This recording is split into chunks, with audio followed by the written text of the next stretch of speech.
રહ્યા છો ગુજરાત 18 લાઈવ. હવે છે અગત્યના સમાચાર. ડભોઈ દર્ભાવતી જૈન તીર્થ ખાતે ભવ્ય ધાર્મિક કાર્યક્રમ યોજાયો. ડભોઈ દર્ભાવતી ખાતે શ્રી મુનિસુરત સ્વામી જૈન દેરાસરની 50મો ધ્વજા અને શ્રી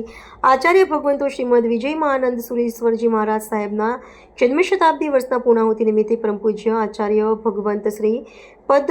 મહાપદ્મ સુરીશ્વરજી મહારાજ સાહેબ અને આદિ 70 સાધુ સાધ્વીજી ભગવંતની નિશ્રામાં શેઠ શ્રેણીના ભાઈઓ બહેનો તેમજ સકલ શ્રી સંઘ દ્વારા ખૂબ હર્ષોલ્લાસ સાથે દાદાની ધ્વજા ચડાવવામાં આવી હતી, જેમાં દર્ભાવતી ભાઈઓ બહેનો તેમજ દર્ભાવતીના વતની કે જે બહાર રહે છે તે દરેક ભાઈઓ બહેનો હાજર રહી ખૂબ હર્ષોલ્લાસ સાથે આ પ્રસંગને ઉજવવામાં આવ્યો હતો. છેલ્લા ઘણા દિવસોથી શેરીના ભાઈઓ અને બહેનો તેમજ સકલ શ્રી સંઘ દ્વારા ખૂબ તડામાર તૈયારીઓ કરવામાં આવી હતી, જેમાં શેરીના પ્રણય ભાઈઓ સિદ્ધાર્થભાઈ, મનોજભાઈ, જીગરભાઈ, મોક્ષભાઈ, નીતિન જૈન તેમજ બેનાબેન, એશાબેન વગેરે ભાઈઓ બહેનોની ઉર્જા અને ઉત્સાહ સાથે તૈયારીઓ કરી દાદાની સાલગીરી ઉજવવામાં આવી હતી. બોલો શ્રી સ્વામી ભગવાન કી જય. આજરોજ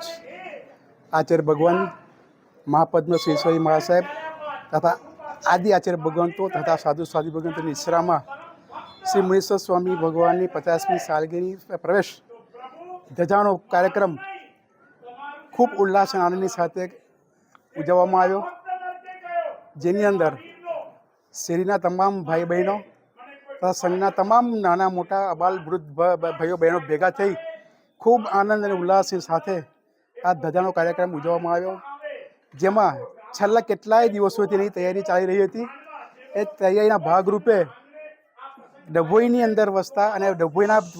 વતની કે જેઓ બહાર વસેલા છે તેઓ પણ પોતે હાજર રહી અને આ 50મી સાલગીરી ખૂબ આનંદ અને ઉલ્લાસ સાથે ઉજવી, જેનો આપ સૌ અને અહીંના સ્થાનિક રહેવાસીઓએ આનંદ અને ઉલ્લાસ મેળવ્યો, જેની અંદર લગભગ 65 થી 70 સાધુ સાધુ ભગવંતો તથા બહારથી પધારેલા મહેમાનો ઉપસ્થિત રહ્યા અને સાલગીરના દિવસે શેઠ હસમુખભાઈ હીરાલાલ શાહ શેઠ પરિવાર તરફથી શાંતિ સાધન મહોત્સવનું પૂજન તથા ત્રણેય ટાઈમની નવકાશીનો લાભ તેઓએ લીધો અને સંઘે તેઓને હર્ષોલ્લાસે વધાવી લીધી અને આ પ્રસંગ ઉજવવામાં આવ્યો.